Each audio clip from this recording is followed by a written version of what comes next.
Right now, crews from the Suwannee Valley Electric Co-op are on their way to Mississippi. The group of line workers are en route to the small town of Corinth to help power co-ops there get the lights back on.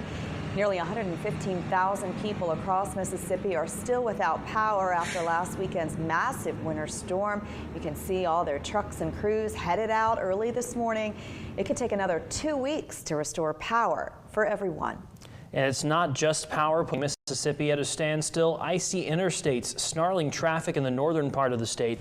Today, Mississippi officials announcing they're sending 135 snow plows to help clear all that ice and snow from the roads. Emergency responders are shuttling supplies to drivers stalled along frozen interstates. National Guard members are out there on scene with wreckers to help clear the highways. So days later, with the chill still around all across the South, a dangerous situation.